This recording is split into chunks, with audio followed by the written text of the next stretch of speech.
where are we going tonight? We're going to the literary night at the Harrison Hot Springs. They have a festival every year with dancers and musicians and street performers.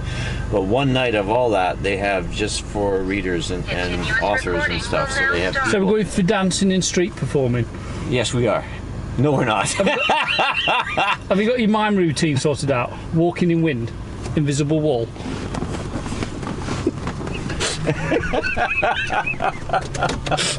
Let's go.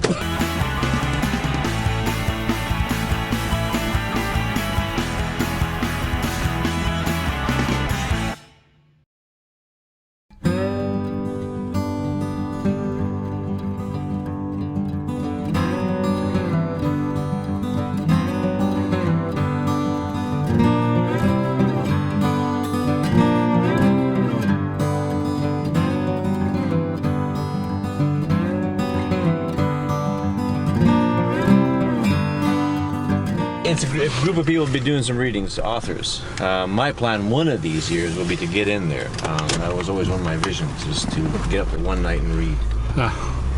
So. Is that a vision or is that an audio? No, that's a vision. Yeah. Well, you can call it an audio. It's not like an audio CD. Nope. So yeah, that's one of the deals. But it's just fun listening to other authors read their stuff out.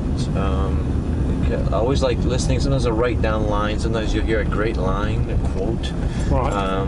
Something that really hits my head, and I go, oh yeah, I could use something like that, or just to reread it, because as you probably know, most of the time when you are busy listening to things at a convention or a performance, you lose half of everything you hear within the first 24 hours. Yeah. So typically I'll like to write down a little bit here and there, just kind of remind me of stuff. Yeah. And you never know, the odd time sometimes they'll have their books for sale, and you might go, hey, you know what, I might like to check that dude out. Ah, well, there you go.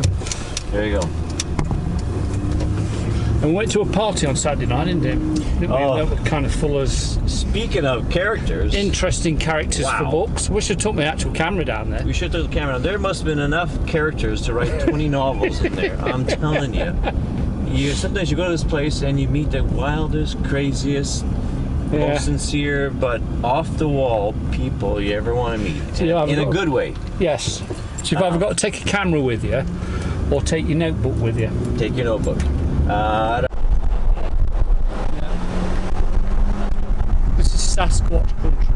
Sasquatch country. Land of the big feet. Nobody's ever seen one, but it's Sasquatch country.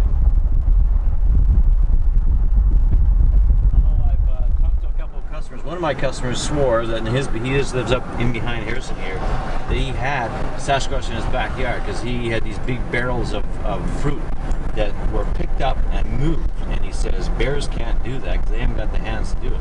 And he did see these huge footprints at the same time, so he swore he had Sasquatch in his backyard. Honest to God. True story.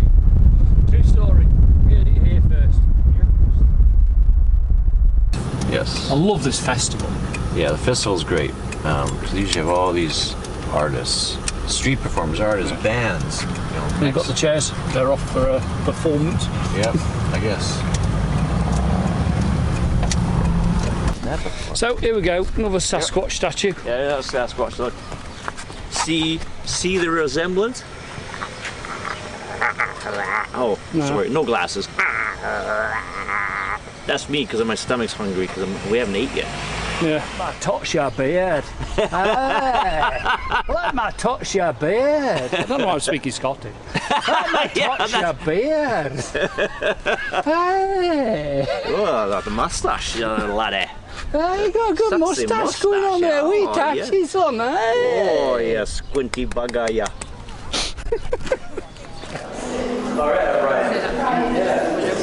Whatever you're comfortable with. Thank you very much. Tables up front if you want a table, or chairs, whichever's comfortable.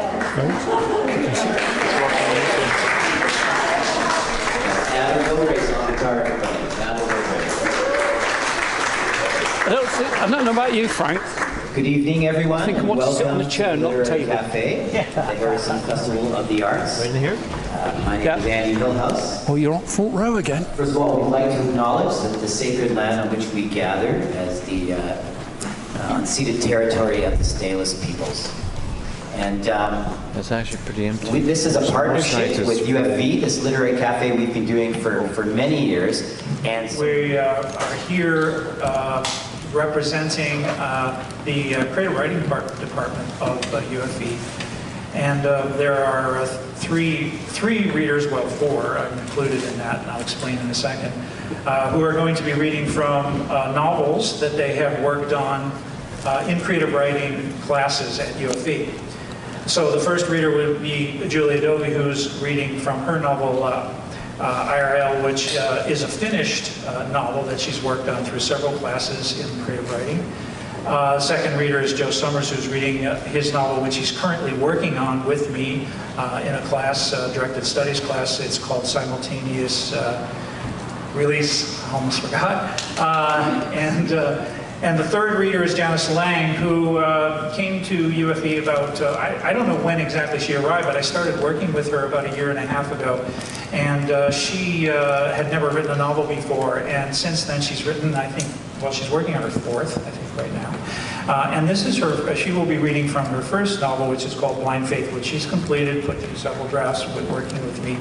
And that'll be the third reader. And then I will be reading a monologue that was written by a student in creative writing. His name is Cameron Summers, but unfortunately his car broke down and he won't be able to make it tonight. But I'm still going to perform this monologue that he wrote as a creative writing class in playwriting. So that's my introduction, and now I want to introduce the first reader, Julia Dovey.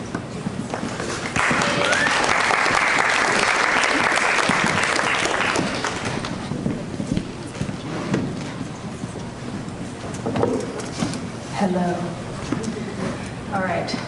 So, this is an excerpt from my novel IRL, as John said. It stands for In Real Life. It's kind of internet speak IRL, meaning in real life, usually referring to friends in real life. It is a new adult novel about 3 online friends who go on an impromptu road trip. On the way, they learn how much they don't know one another.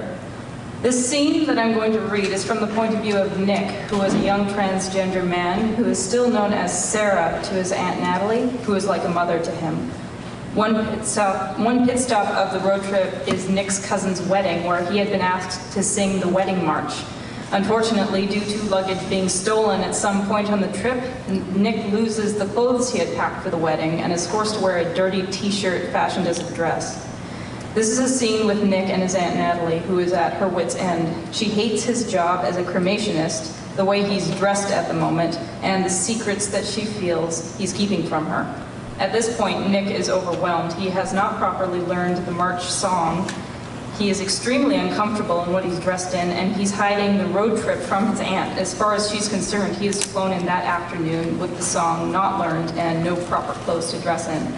On top of this, he is still in the closet about being transgender and is not ready to come out. They are in a barn and the wedding is outside. Jessica is the bride. Aunt Vanessa is Jessica's mother, who is a tyrannical bridezilla mother who wants everything perfect for her daughter's big day. Aunt Vanessa has just informed Nick that the wedding song has been switched without him knowing. So, I will begin the excerpt. Okay.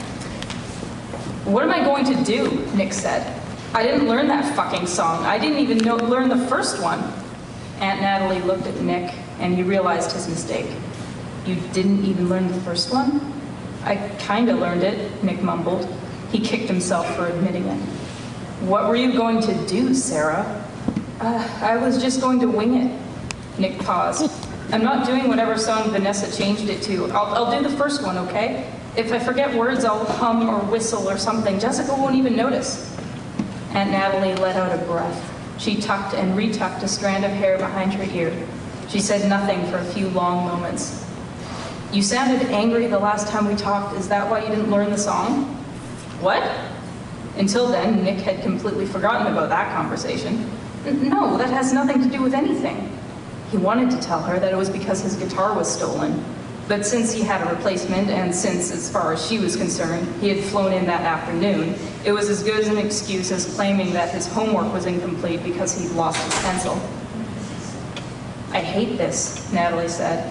She shook her hands hard once, as though ridding them of muddy water. I can just feel that you're lying to me. Nick felt a wave of dread. His aunt was a patient woman. Her patience kept her from losing her cool after stepping in one of Nick's post-shower puddles, or getting offended when Nick's morning moods caused him to sit in a dour stupor until she shoved a coffee cup under his nose.